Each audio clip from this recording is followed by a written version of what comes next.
it's not worth saying if it's already said. Even if it all goes over your head, believe it if you want to. So keep your eyes on the road and your head in the stars. Follow it down the rabbit hole just a little while longer. You can change anything if you want to. Sing it like ooh, if you want to.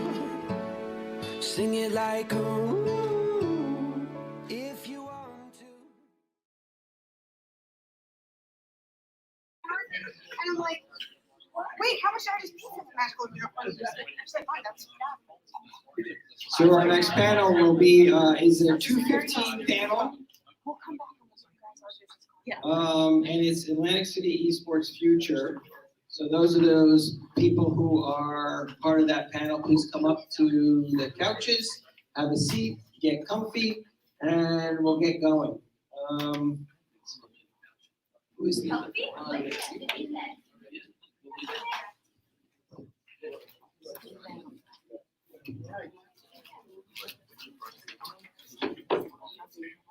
Hello. Hello.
Hello again.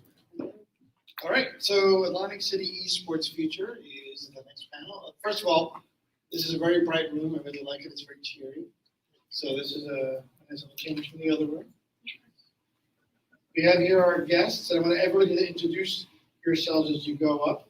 We have Bill Penders from New Jersey Economic Development Authority. Bill Penders, I'm the Managing Director of the Sector Development Team at the New Jersey Economic Development Authority. You know, within our sector development team, we engage with stakeholders within the different identified New Jersey industry sectors that we're trying to cultivate and grow as a state. And it so happens that sports wagering and esports falls into that bucket. So my colleagues and I at the EDA spent a lot of time engaging with the whole landscape of constituents and stakeholders within the esports community, trying to create a hub for the industry here in New Jersey. Then next to him, we have Rob Johnson, CEO of PlayFly. Hello, everybody. Thanks for having me, and it's great to finally see this come to fruition. So I'm Rob Johnson, the CEO of PlayFly Esports. We connect brands and Fortune 500 brands with esports, helping high school, college, semi-pro, and pro teams monetize through advertising, which is the number one, certainly, revenue generator within esports today. Hopefully, out of this center, we can find new ways to generate revenue.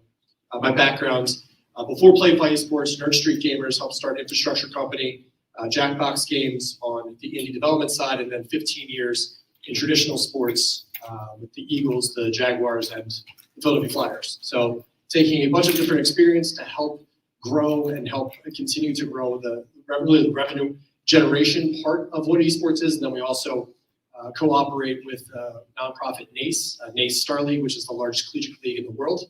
About 13,000 students will participate just this fall, including Stockton University, which is getting to numbers that this is lacrosse Division 1, 2, and 3. So it's starting to grow. It's starting to grow fast. I think everybody's here because they can see the potential within esports, and then hopefully we can bring more of that potential to Atlantic City. Myself, I grew up here. I'm an Atlantic City High School graduate from Margate, so really excited for the potential of what we can do with this one. Thank you. John, can you introduce yourself? Sure. I want to thank Ben, Ari, and Andrew for inviting me to participated in this. This is an exciting day for Atlantic City and an exciting day for the state of New Jersey. My name is John Boyd, I'm principal with the Boyd Company. We're based in Boca Raton, Florida. We counsel major U.S. and overseas corporations. We're located facilities throughout North America. We're very active in the technology space, and we also provide economic development counsel to leading gaming markets and developers like the Howard Hughes Corporation in Las Vegas. The Las Vegas Global Alliance is a client of ours, the Nevada Development Authority, a number of Native American tribes, and the Park Organization, which is the recently bought the old Sahara Hotel in Lake Tahoe. That's where Elvis used to hold court. So it's great to be here, and I look forward to this conversation this afternoon. Thank you for coming out too. And the topic is Atlantic City Esports future. So I think it helps to talk about the future. We're talking a little bit about the past and what's happened here. And, we're just talking with somebody about Atlantic City. Atlantic City is a town that got started in the beginning of the boardwalk was built near the turn of the century, back in the last century. And Atlantic City's successes have come in groups, right? So you have these kind of 15, 20-year periods when Atlantic City's entertainment options are usually enough to become the top entertainment spot on the East Coast, sometimes the United States completely. Like in the 50s, before it was a new Hollywood took over after that, but we were known for the Brat Pack and known for Miss America pageant and a lot of other things that Atlantic City has been known for. And of course, and you guys it's an open conversation. I don't want to have anybody wants to jump in, jump in. In the 70s, Atlantic City introduced casino gambling, which changed the fate of the town perhaps forever. And the gambling has been very successful for Atlantic City. I think the heydays are 80s and 90s, especially when they had the big boxing events and stuff. They were very, very popular, televised nationally. In the 2000s, casinos started to expand throughout the United States, and Atlantic City started to just lose its originality. One of the things that's important to remember is that Atlantic City, when it comes to attracting youth, has a visibility problem with modern audiences. We ran an event here in 2019, and one of the things that we did after the event, we sort of interviewed people what they thought about Atlantic City. We had a lot of millennials that said, I had never heard of Atlantic City. And for us, because we live in this area, in this little bubble, it's really hard to conceive that nobody had ever heard of Atlantic City. But when casino gambling started being built everywhere else, then we just became another casino town. The good news was that after spending 3 days here, I think it was the Halo Championship run by UGC, a lot of the millennials had a really positive thing to say about Atlantic City. Hey, I love going because the weather was perfect that weekend, right? So the weather was great. I love going on the boardwalk. We went to the Hard Rock, went to the casinos. So part of the challenge that we have is explaining, is really getting noticed. So it's one of those things that we almost have to take a look at the fact that Atlantic City may have to reinvent itself yet again, as it has 4 or 5 times before. But unless we acknowledge that Atlantic City has to reinvent itself, we're relying on, 27 million to come here annually? But the 27 million to come here annually are generally an older generation. So, John, you're associated with casino projects and gaming.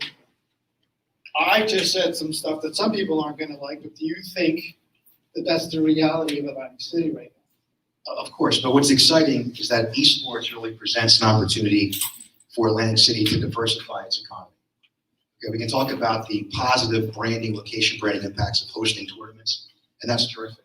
Mm-hmm. But from an economic development perspective, esports is really a platform to talk about synergies with New Jersey's thriving multimedia and film industry, fintech, cybersecurity, healthcare, clean technology. Okay, the largest wind farm in North America is being constructed off the coast of Atlantic City. That's a story that needs to be told. That's going to present a lot of new engineering and office projects. And that should be here. Not a lot of people know that. I told my wife that 2 weeks ago and at a dinner party, and people were very surprised.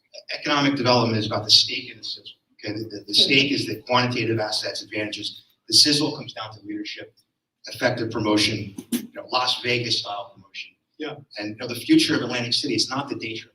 Okay? Atlantic City needs a healthy mix of day trippers, but it's about the Vegas-like mixed use experiences, diversifying the economy, and this whole live, work, play playing field that we're living on really is a playing field that Atlantic City should do very well. Okay? You have in-migration trends from New York and Philadelphia. You have a critical mass of colleges and universities.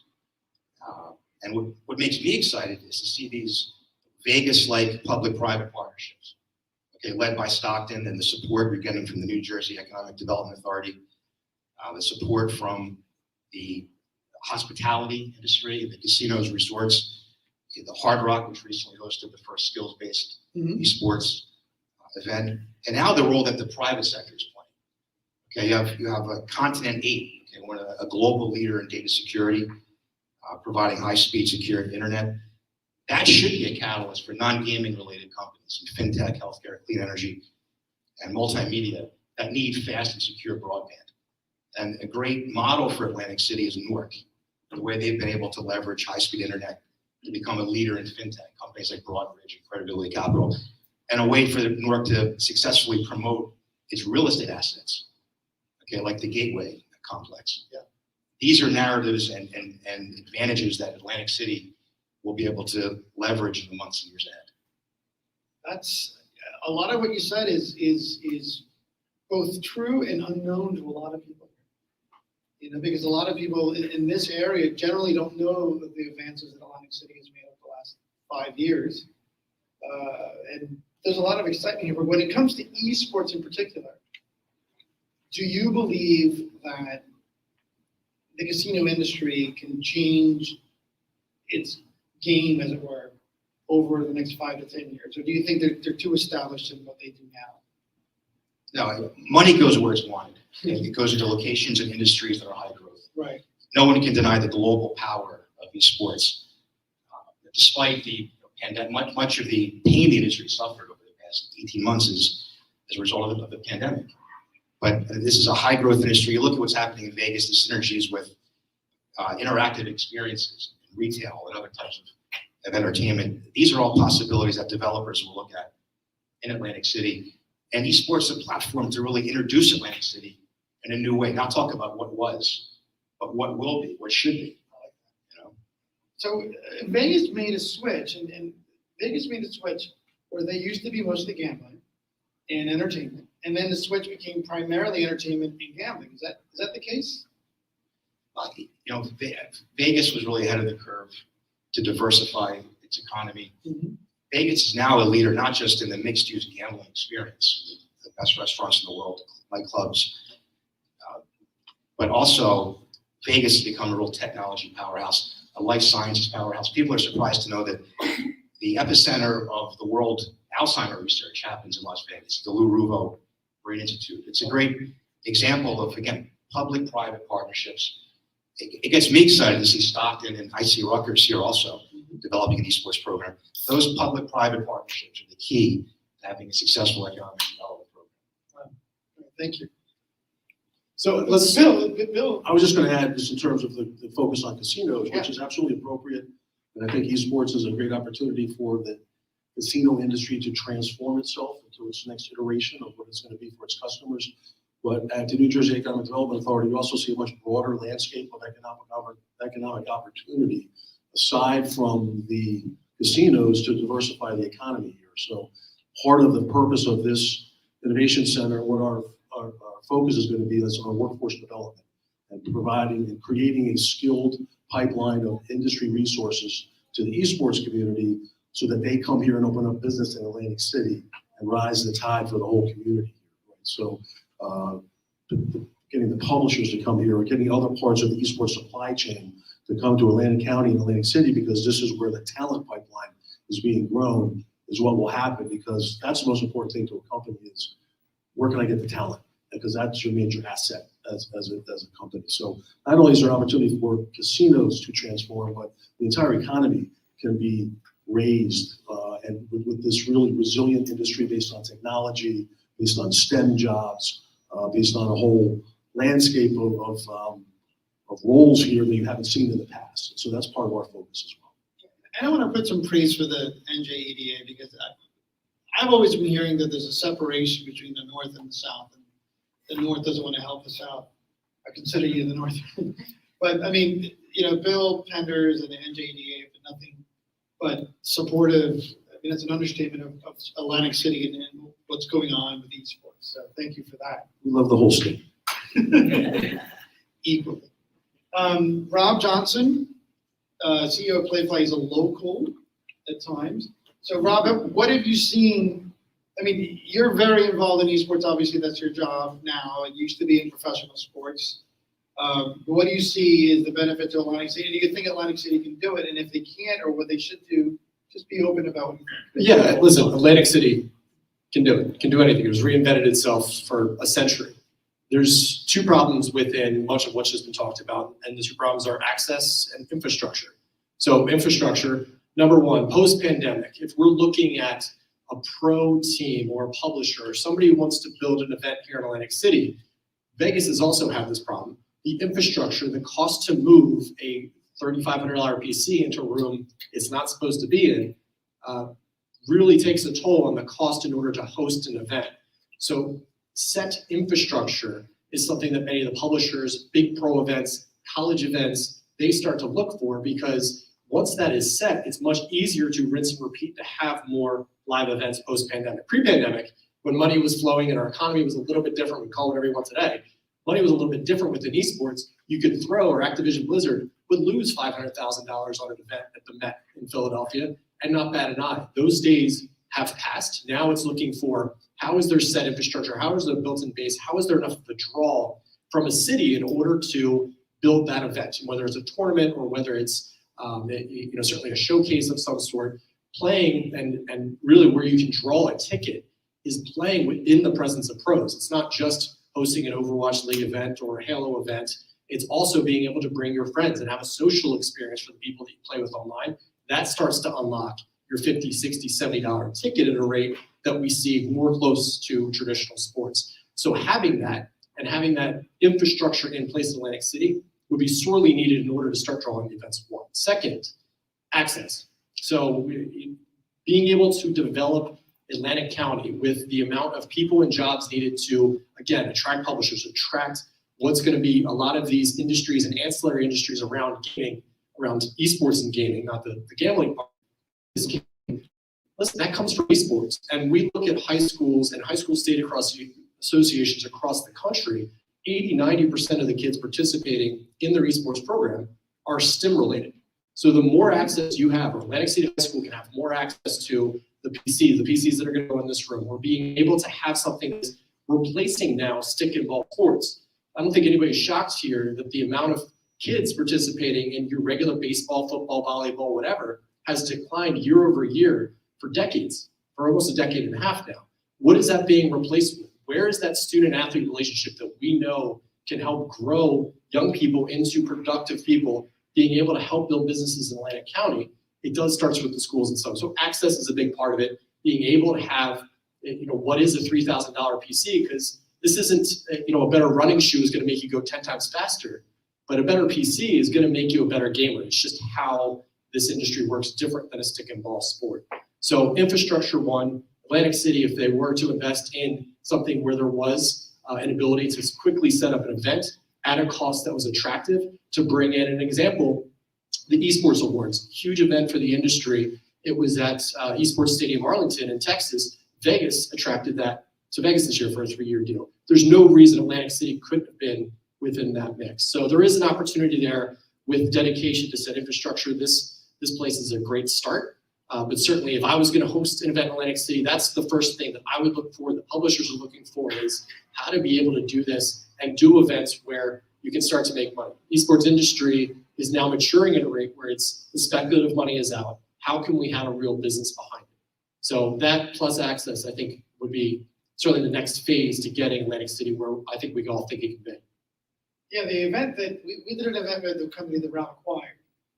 And that event was one of the venues here in Atlantic City. And because there wasn't set infrastructure, it was $600 and something thousand for a 2-day event, just the hard costs. And nobody can afford that. I mean, operators just cannot afford that. But then you have the flip side, you have like an Allied Esports arena in Vegas that's not really set up for events in a certain way either, right? So you need to, somewhere in the middle, what's the appropriate amount of space? It's also still a cost issue. If you want to host an esport at the HyperX Arena in Vegas, it's very expensive to host an event there. I mean, it replaced a nightclub. The economics from day one weren't set in order to provide access and infrastructure that you would need in order to continue to grow. In turn, they don't make money. In turn, they don't have the newest computers and equipment in order to do that event. And that chain has set it to why we haven't seen a lot of big events there in the past couple of years, pandemic aside. But something that learning from where the industry, where publishers have been looking, what's the next phase for esports? We have all this data now, and we can do a lot with it in this room. So do you think that the esports industry and the cities should work in partnership to try to attract these events and let the publishers know that Atlantic City is a home for these? Because I mean, we get proposals all the time. When I was doing esports at the event in Atlantic City, we get proposals all the time, requests for proposals from Electronic Arts, from Riot, for big events. I mean, events that were multiple day events that would bring in, if we hold it, 50,000 people. But the infrastructure wasn't here and the costs are too high. Yeah, and this is different than building, a sand line or a baseball field. There's a lot more that goes into it, obviously. And what we look at now is, in the past couple of years, pre and post pandemic, what has retail and the retail experience done? HyperX Arena being one, local host by Nursery Gamers being another, belong by a company Vindex. You can look and see, is this a retail product? And the answer is I don't know. And we haven't seen a lot of success this happening in retail, but we do know that more kids, and listen, we do surveys all over the country, 90% of kids that go into college today, they identify as gamers. So from the school perspective, what Stockton is doing here, other major big Division I schools are doing now is building that infrastructure on their own, guaranteeing that they're going to have access to the equipment to learn. Listen, it's not just gaming for competition. You're looking at streaming and the production within streaming. Thursday Night Football on Amazon is all streaming. It's a streaming product. Your Manning casts on Monday Night Football. That's a streaming product. Esports has been doing this for years. We now have real critical career development items around what's inherently has been part of the gaming community for years. Hospitality, networking, and IT. All of those as a career building item. You already have STEM kids coming in if they're playing in high school. You now have schools that are trying to recruit better, just like Stockton's doing today. That's the infrastructure that can start to grow. And I think what Stockton has done is a great first step. Now it's how to get bigger in order to then attract the publishers and then attract. But from the school perspective, I think that's a good start versus retail or versus building just a stadium just to have a stadium. Yeah, Atlanta, we were speaking with the Atlanta Chamber of Commerce last month. And one of the things that they did was they put together a commission for esports, an esports commission. And the esports commission put together local universities. So they had, whenever they wanted to have an event or whenever they had any kind of discussion related to esports, everybody was called in. They put together a business unit where they supported local businesses trying to start an esports organization and connected them to the greater community. And they put together a sponsorship program where they would support events and try to answer to these RFPs, reply to these RFPs. I'm wondering, should Atlantic City, everybody can answer this, should Atlantic City and the state potentially create an organization that deals with putting together esports, bringing in esports companies? Because I know one of the goals of the Stockton Innovation Center is to bring in technology companies. Ostensibly that is for the casino industry, right? But should one of the goals be to put together an organization that's larger than just Stockton, that includes the state and Atlantic City? Or is that just too ungainly? I don't know. Well, I'll just to speak on behalf of the state, I'll say, yeah, absolutely. It's something we should think about. It makes perfect sense given the current investment that we're making in esports, and they give us a broader view of what the opportunity is and who the stakeholders are. So I fully support something like that. So that's something we can take away. I also just want to share that we're also looking at the broader opportunity around esports. It's not just about the events. It's also about the entire ecosystem. So we happen to have right now a very fast-growing film and digital media industry in New Jersey. A major film studio in Newark was just recently announced, I think, for $150 million and another larger one in Bayonne, right on the water, has just been announced. Well, the production of an esports video is about as expensive as a Hollywood movie, right? And I just watched TV recently, and I've watched commercials where I couldn't tell it was a movie or a game, but it was a release of a new esports game or a new video game. We're very interested in tracking the production of these games to the state, and that could be a big play for Atlantic City for Activision Blizzard or somebody to come in and set up a studio for the production of those games. And by the way, those are not just one-hit wonders where they do a movie and then they leave. They stay for a couple of years because they do version 2 and version 3. So we're very interested in adding esports production to our film and digital media incentive program, which is a very large tax incentive program for the state. So that's something that we're working on now as a team, which could be another part of the ecosystem that could take root here. I agree. In fact, Yeah. our firm recently did a study that identified Egg Harbor Township, along with Minden, Nevada. That's a high-growth suburb of Reno, high-tech growth area, as the most desirable suburban locations in the country for new esports production and software development. So yes, I mean, that potential is there. Expanding those incentive tax credits to the esports industry is a very smart thing to do. It's something other states are doing. So I would endorse that 100%. You know what some of the factors were for EHT being that desirable?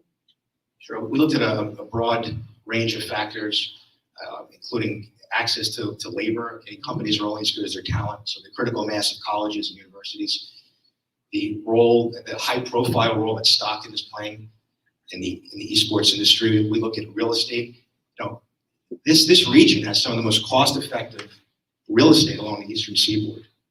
So the operating costs are a significant driver for this industry, given the uncertain economy that we're dealing with, given rising costs associated with inflation. So we look at all of those factors. And again, just the big picture live, work, play dynamic that's playing out. We're seeing more and more people relocate from Philadelphia and New York to live in communities like Longport and Margate and Long Beach Island. I mean, these are now live, work, play destinations. And the proximity of Egg Harbor Township to Atlantic City's hospitality infrastructure is so important. I mean, the ability for training events and different types of corporate activities in terms of hosting esports tournaments, potentially, all of that was part of the calculation that we looked at. Yeah, thank you. Yeah, it's very close. And I know what they're doing at the Innovation Center for the airport, the aerospace industry, and that's taken off.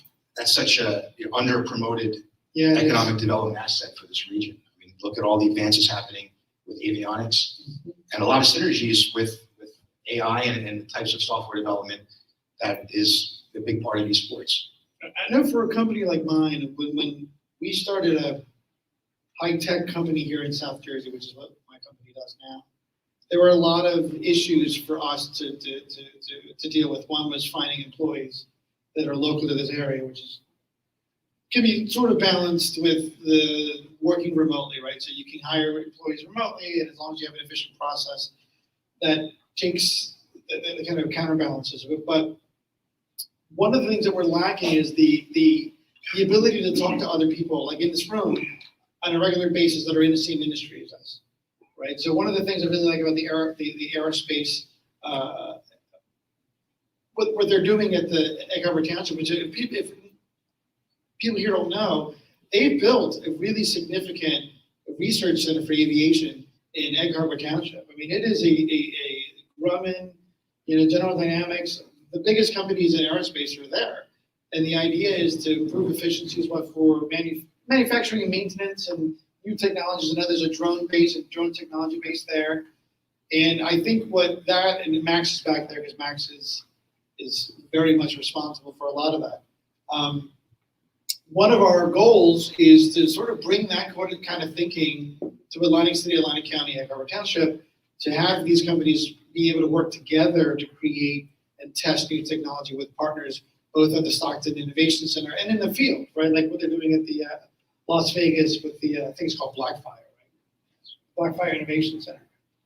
But from my perspective, I think you're going to see a lot of innovations that people didn't expect. And I'll give you one of those now as a fantasy, and then we'll talk about some questions here that, to deal with that. So if you can imagine in about 5-10 years time, you're in a room like this, but the rooms are made out of, digital screens.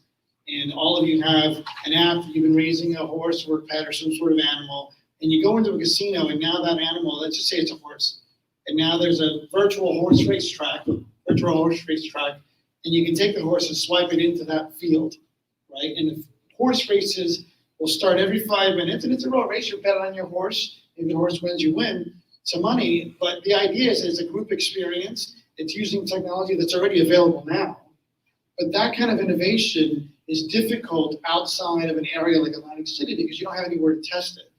And really, the casino industry they need to see how it works, right? So you need to run these proof of concepts to understand what the economics are and to test the technology. But that's where I see the Stockton innovation in Atlantic City going. If we can match what Vegas is doing in entertainment, but have more of a high-tech feel to it, I think we're at actually an advantage to Vegas because we're 1/3 of the population away from, car drive away from 1/3 of the population of the United States, right? So I want to go back to Rob.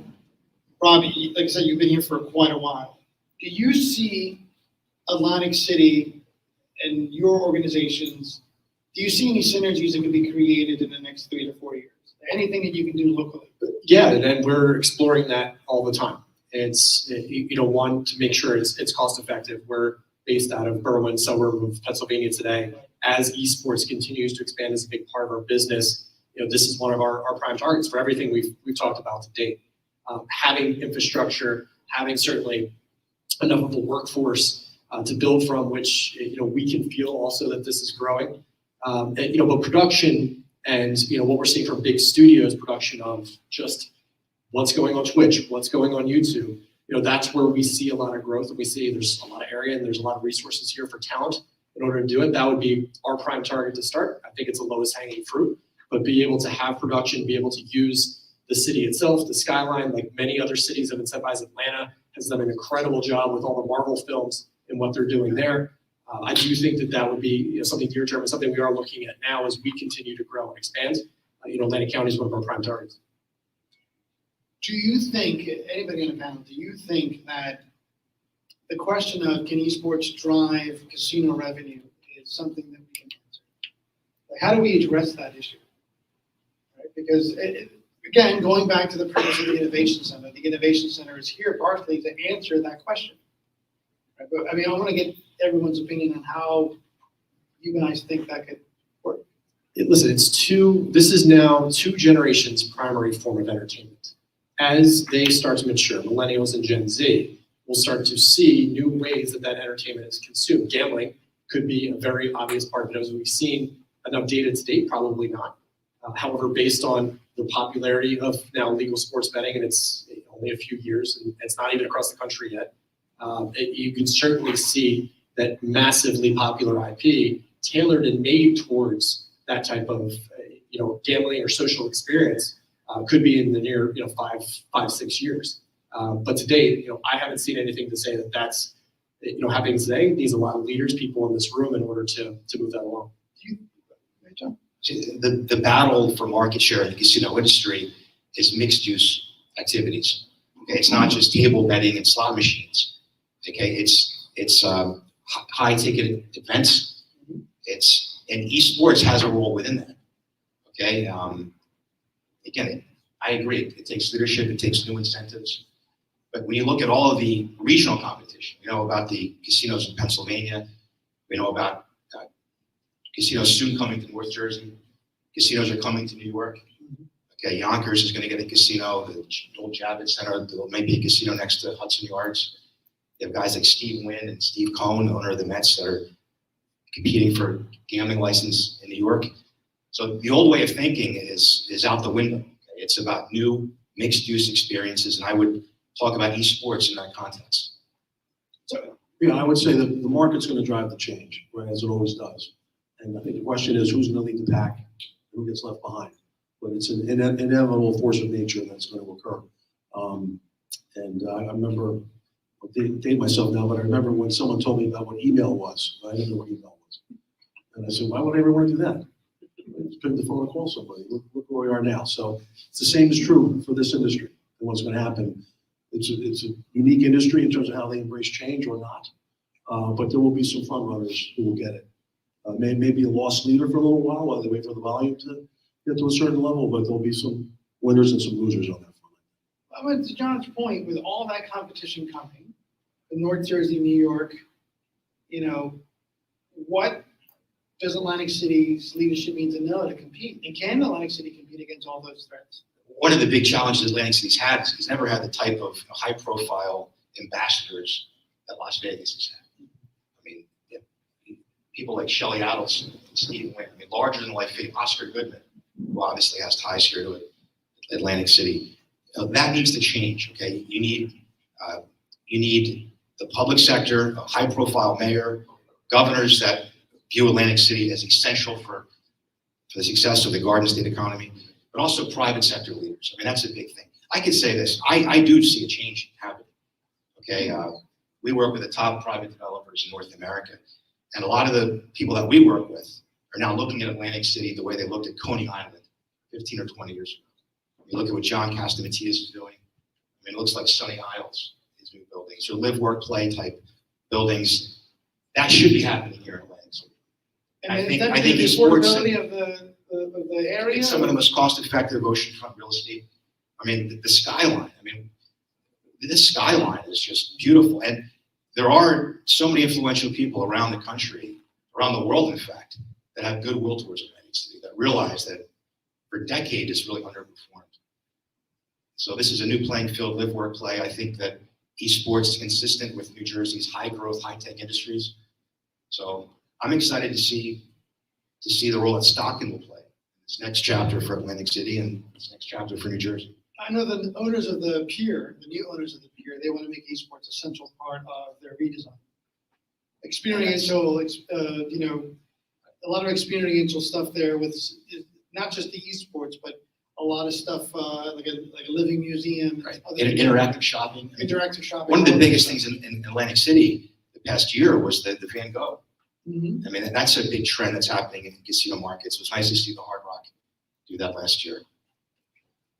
Yeah, I mean, Rob, one of the things that we talk about with esports is you mentioned Sportsbook, and Sportsbook has been more successful online than in person. So how do we get people into casinos without that isn't just a sporting event? I mean, really, it's multi-purpose activities, and what you can't get online is a social experience in person, which we know at every age humans are more drawn to do. It just has to be something that's going to be appealing. So, to bring somebody to a sports book, yes, online is it's more convenient than the processes to go through that. I think from an online gaming perspective, we're probably a few years away from what is like the world's killer game. It's so fragmented right now that we don't have one killer app that's really drawing in people en masse. You'll have League of Legends that was just had one of their giant events, in Chicago. Certainly you have other big events that happen, but they're very rare. So I think it does take a little bit of time. It is going to take drawing in with infrastructure more of those big events, but social experiences aren't going anywhere.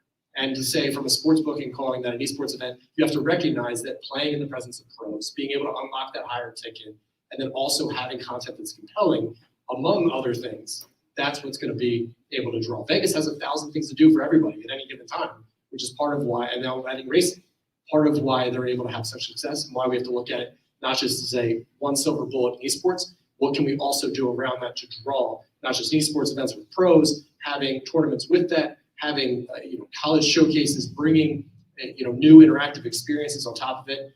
I think Meow Wolf in Vegas and in Denver, it does very well, just like the Van Gogh exhibit. These things all connect with the same audience that if we start compounding them, we'll start drawing people. Do you think the wagering leagues, running wagering leagues out in Atlantic City for esports could be a draw? Eventually, but not today. Why not? Just not seeing, it's not part of the experience yet because it hasn't, like we're talking about compelling experiences. What is that one killer app to get people in a social experience to start gambling on that one event? Overwatch League, tried. Call of Duty League certainly trying. Something like Evo, perhaps, the fighting game. Something like Evo that Sony just bought. These are interesting properties to watch. So we're more in education, so I can't speak specifically about the wagering and how they're going to be taking the next step there. But there is, certainly a demand for it. It's just how to package it in a way that's most compelling. I don't think we figured out yet. I think, Bill, one of the things that the EDA can do is help Atlantic City and the leadership here kind of organize these big events. Evo, one of the things we're talking about is an event that happens in Las Vegas. It's around fighting game community, so it's fighting games. People just playing games to fight with each other. Sounds like it actually is a fun time. Sounds violent, but it's fun. But it draws tens of thousands of people. And from what I've heard, the underground wagering on that is enormous, right? And it happens right there on the floor. Most of the fighting game community players are actually from the Northeast, according to all the data that they get. So we're in a much better position to have Evo here in Atlantic City as a recurring event than they are in Las Vegas. Costs them cheaper to come, and we probably do it every month as opposed to every 6 months. So, but one of the things I think that the EDA could provide leadership on is how to organize these sort of big ideas into digestible bits to actually execute them on. Yeah, absolutely. Part of our role is to connect the dots and to help catalyze different sectors in New Jersey for growth.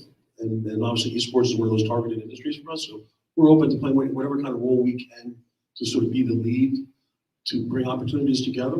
And I think you're seeing, as my co-hosts here have discussed, various things happening, right? So a casino community in transition to a digital platform for esports and different types of games. And then the opportunity to host events here on a regular basis. I think it's 17,000 hotel rooms in this infrastructure to have other cities in this country that have that. So there's a lot of intrinsic assets here as well that can be promoted to get some momentum going, and also you have an all year round economy that's being uplifted by the combination of all these things. Yeah, and I think the future is bright for Atlantic City if we all organize and work together. Because I think one of the things that we've relied on, you mentioned leadership in Vegas, right? And I think that's true. There are certain individuals that can elevate a city or some sort of industry higher than anybody else. And I think what has to emerge here is, and hopefully through these kind of discussions, is who are the leaders here? Because they are needed. But if we do find that leadership, then we will be able to take this city and make it into something that it used to be.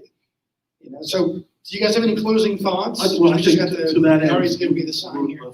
We're in a fortunate point in time where we have a governor who completely supports everything that we're doing here. So let's take advantage of that with the time that we have left to catalyze as much as we can. But he's a big supporter of sports betting, esports, Atlantic City, and everything in between. Yes, he is. A regular cadence of major events in Atlantic City will do a lot. For momentum, it will get more communities in, and it will show more people how to get to Atlantic City, what's here, and that will be the snowball rolling downhill. But more events at a higher cadence than we have today. I'll back up with what Bill said. Governor Murphy has been terrific on the film and multimedia industry, as well as clean tech. These are two timely targets for Atlantic City to attract new corporate investment. Yeah, I think that Atlantic City is doing a lot of stuff on the ground that people should know more about. So I totally agree with everything you said. Any questions? Anybody have any questions about Atlantic City's future? That's it.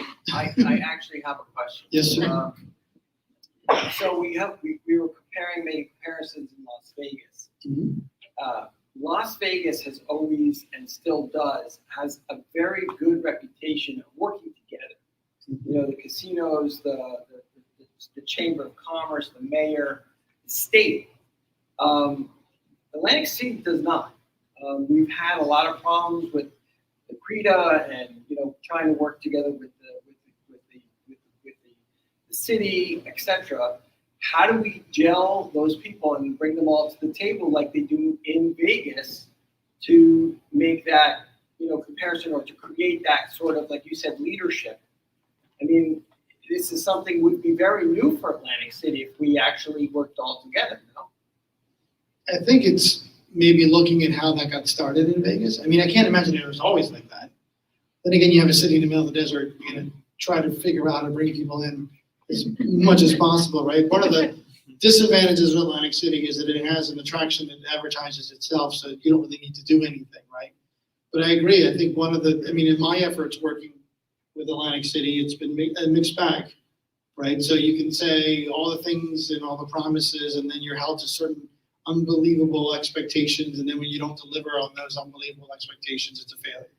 You know, we've had a couple of companies that did events here in the city that didn't work, and there's a lot of definable reasons why they didn't work.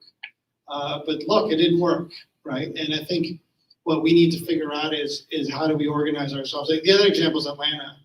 Atlanta is not Vegas. They don't have a city in the middle of the desert, and they just started their efforts, right? So I think we learn from those cities. And actually, one of the things that we started, and Max knows this, we connected the ACEA and the Chamber of Commerce to the Atlanta Chamber of Commerce to learn from them how they're doing it. And I think it's going to be a bigger, it's going to be a lot of work. But a lot of you, I know a lot of people here already, and I think all of us together have to do it collectively.